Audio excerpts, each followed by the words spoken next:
The world of YouTube is full of people giving you advice on what to do, how to do it. I'm one of them.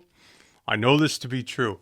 Lots of people out there have YouTube how-to channels like this one that help people dial in their messaging, help people glean information from their analytics and work on thumbnails and titles and all this stuff. But having been on the platform for 8 years now, I've always found that the little things done well are much, much easier to focus on and get results from than to have 10,000 things floating around in your head, little bits and pieces of information, analytics and special hacks and tips and tricks. And it's all helpful, but it's really difficult to figure out what priority should be put on what piece of information.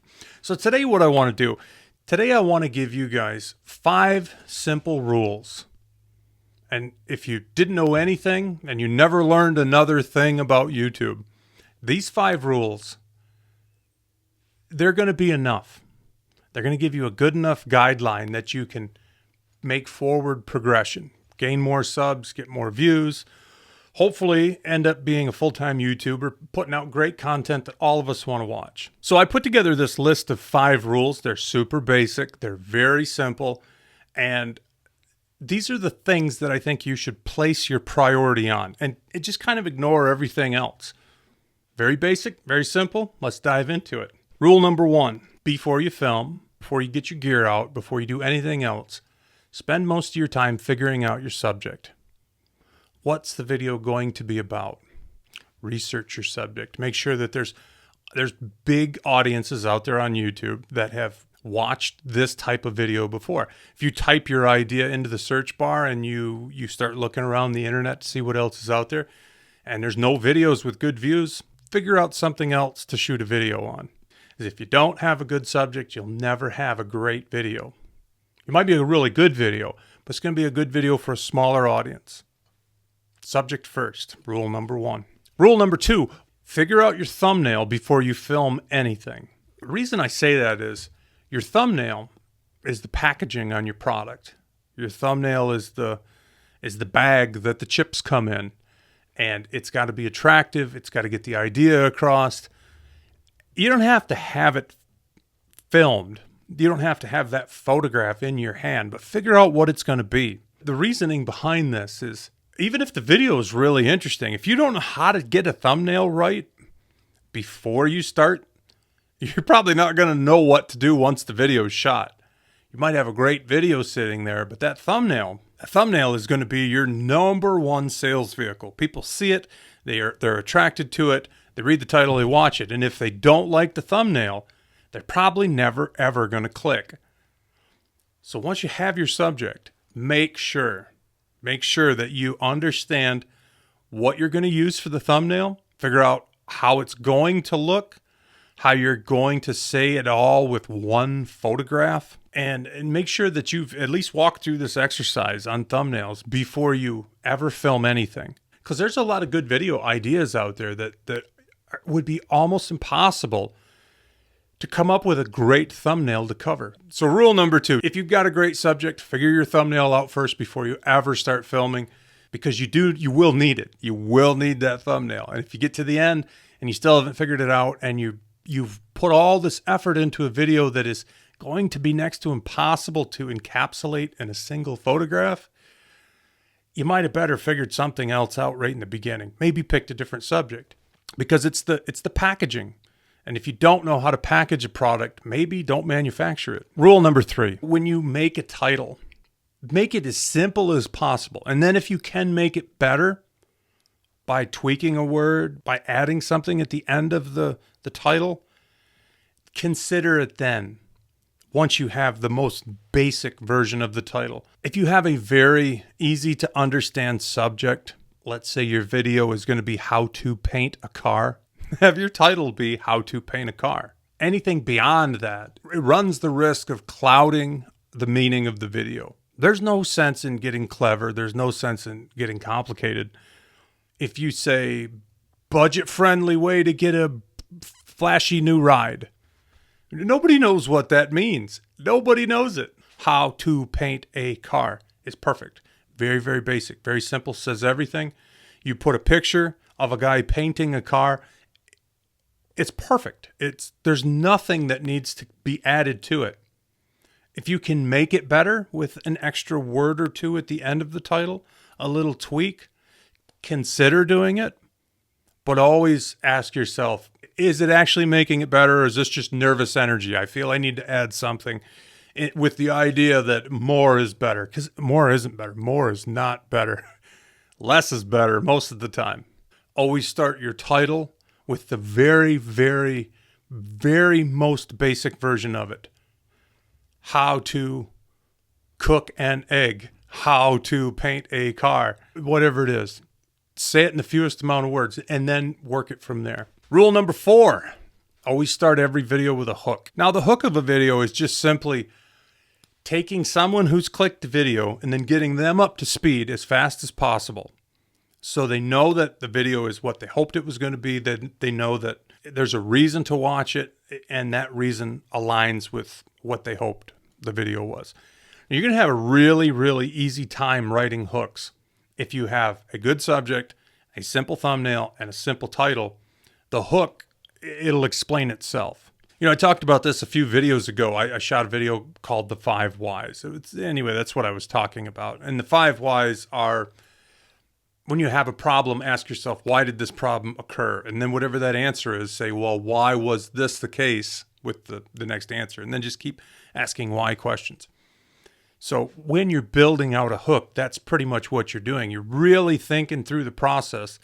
Why would somebody watch this video? Why do they have this problem that it's going to solve? What caused that problem? Today we're going to paint a car. Why are we going to paint our own car? Salt and rust damage the paint. Sun fades and chips your paint. The clear coat goes away. It's not great to have a car that makes you look like a hobo. You know, on and on and on. You can just figure out all the reasons why somebody would want to paint their own car. Cost savings, have a better looking vehicle, protecting their investment, covering up rust, whatever it is. Wad all that into that first 15 or 20 seconds. As soon as the video starts, somebody is having their own thoughts echoed back to them. Like let's say you're shooting a video, how to sharpen a fishing hook, right? You could start the first 15 seconds by saying, millions of people love to get out on the water and go fishing, but we only have so much time with how busy the world is. When you finally do get that strike, you want to get that hook up and get the fish fastened to the end of the line with the most certainty. And that's why sharp hooks matter. Today, I'm going to show you how to sharpen a hook. So not only are you, in that first 15 or 20 seconds, you're saying, I'm speaking to fishermen who are busy, who never get as much time as they want to fish. And in the time you have to fish, you want to be assured that when you get a bite, you can hook the fish. And there's no better way to ensure that than sharpening your hooks. Everybody is aligned at that point with that video. So starting a video with a hook, ironically, I used the example of a fishing hook, but starting a video like that gets everybody on the same page. Everybody's like, oh yeah, I get it. This is for me. If you're making a loaf of bread, start the video. There's absolutely nothing better than a loaf of homemade bread. Think about the problems people have making bread. Even though bread only has a few ingredients, every one of them matters. Today, I'm going to show you how to always get the perfect loaf of bread each time. Everybody's right up to speed. Bread is kind of ironically difficult to make because it only has a few things, but they're all important. Sequence and temperature and all that's important. And you're going to solve those problems today by showing people how to get a perfect loaf of bread every time. In that first 15, 20 seconds, boom, get everybody on the same page. It's called the hook. Every video should have a hook. Every first 15, 20 seconds, you should hook people. Let them know they're in the right spot. They're watching the right video. Rule number 5, never, ever waste the viewer's time. If a shot is 4 seconds long, but you only really need it to be 2, trim it down to 2. If you explain something and then you explain it again later in the video, cut out the second time you explain it. If you've got 6 shots that are really similar to each other, get rid of half of them. Make shorter videos that are much more watchable. Always think of it in this way. Value is how good something is versus what it costs. and we're paying for videos with time. This isn't a money thing. We're paying with time. So if a video's just kind of good and it costs a lot of time, doesn't have any value. If a video is super good and it's full of great stuff, but it's 3 hours long, it still doesn't have any real good value because it's got all the good stuff, but it's way too stinking long. You're asking too much. What you want is you want a video that's super good. It's got tons and tons of good stuff in there. Good shots, good information, and it's as short as possible. You get the length of the video lower, more value. You get the information, the shots, the inspiration, the funnies, whatever the video is. You increase that as much as you possibly can within the content, and then you keep getting the time lower and lower and lower. And that's how you get a video that's really valuable to a lot of people. Better, less time. Pretty much. So never waste the viewer's time. So those are the 5 rules that if you didn't know anything else and you kept those 5 rules forefront in your mind, you're going to do just fine. And you actually acted them out. You followed good protocol and actually picked good subjects and simple, clear, single photograph thumbnails and really basic titles and then tweak from there. Never waste anybody's time and always start with a hook. Those 5 things will get you so far in YouTube. There's nothing else you can add to those 5 things that belongs in that list.